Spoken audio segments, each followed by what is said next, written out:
Hello everyone and welcome to Cinderful Gaming. In today's video we're going to look at getting started with the Lumineth Realm Lords in Warhammer Age of Sigmar, using the faction's Spearhead box set as a starting point. Today's video is sponsored by Gap Games, a fantastic miniature wargaming store in Queensland, Australia. They stock a wide variety of miniature wargames, from all things Games Workshop to some of my personal favourites, Conquest, The Last Argument of Kings, and all things Modifius wargames as well. Use our affiliate code in the link below to help support both this fantastic store and the channel as well.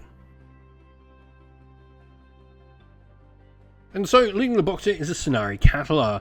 This Wizard 1 hero is able to cast magic once in both your turn and your opponent's if it wants to, or dispel once in your opponent's turn. And has a few cool abilities. The first of these being Darkness of the Soul. This is used during a hero phase. You pick an enemy unit within 12 inch, and on a 3+, you subtract d6 from their control score. And Absorb Despair is a passive ability where you ignore negative modifiers to control scores of friendly Lumineth Realm Lords while they hold within 12 inch of the unit, which can be really useful for hoping to hold on to your own objectives. Now, protecting our hero, we have the Venari Blade Lords. These 2 health 4+ save warriors and some of the more elite fighters we have on foot at least. Their Swordmaster ability allows them to pick between 2 different fighting attacks. Flurry of Blows is anti-infantry +1 rend with the Crit Mortal ability, while the Perfect Strike ability is going to allow you to roll a dice and just inflict a mortal damage on a 2+. You've got a couple of options in what you want to do and sort of how you want to target the thing.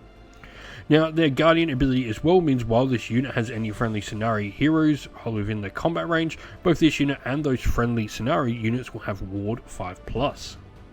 Onto another Venari unit, and this time the Venari Aurelin Wardens, our sort of core infantry unit, the big pike wielders we have. They've got a 4+ save with 1 health each, so decent enough, and their Warden Pikes and Blades actually have Crit Mortal and Anti-Charge +1 rend, which can be a really nice way to sort of deter your opponent from wanting to charge this unit. They can be pretty decent. On top of that as well, Wall of Blades can be used during the combat phase. If they didn't charge this turn and an enemy unit charged them, you roll a dice. On a 4+, they gain strikes first. And the last of our Venari units inside the box set are Venari Aurelin Sentinels. This is a ranged unit we have with their Aurelin bows at 18 inch, have 2 crit auto wounding shots. Now, they also have a lofted shots rule where you can use this during your shooting phase.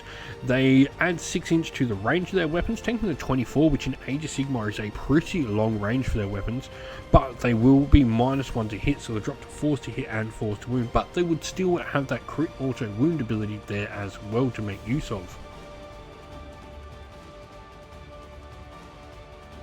And so, where to next? And the first model we're going to talk about is Lyria of Thralo, the Warden of Umetrica. Now, you could certainly, if you want to play larger games as you go, use this model as a regular Venari Lord Regent later down the line, but I think at this point you're saving a couple of points, which does allow us to make the list we make at the end of the video, but also, you do have a couple of cool abilities here. First of all, you've got an anti-demon weapon, which is +1 rend, both at range and in combat in Demon Bane, but you've also got the Voice of Tyrion ability, which allows you, each time a friendly Lumineth Realm Lord unit within 12 inch uses all that attack, you don't spend a command point for it. And Solar Flare is a spell this model has as it's a Wizard 1. Cast on a 7, you can pick a visible enemy unit or manifestation to hold within 18 inch to make a casting roll. If you crack that 7, you need to. If the target's manifestation, you inflict 3d6 mortal damage on it. Otherwise, roll a dice for each model in the target unit, and on a 5+, inflict more mortal damage. So, really good against hordes and good against manifestations as well. Can probably guarantee you getting most manifestations off on even a below average roll here on the damage.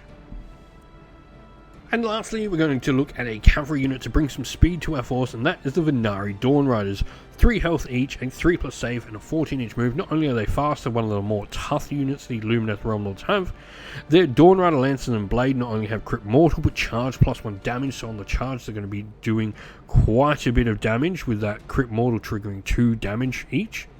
Deathly Furrows as well means if this unit charges this phase, you can pick an enemy infantry unit within 1 inch, roll a dice for each model of the unit, and on a 3+, inflict a point of mortal damage.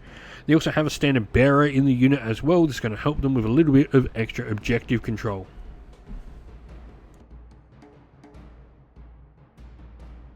And so our force today for Lumineth Realm Lords is going to be using the Venari Battle Host battle formation.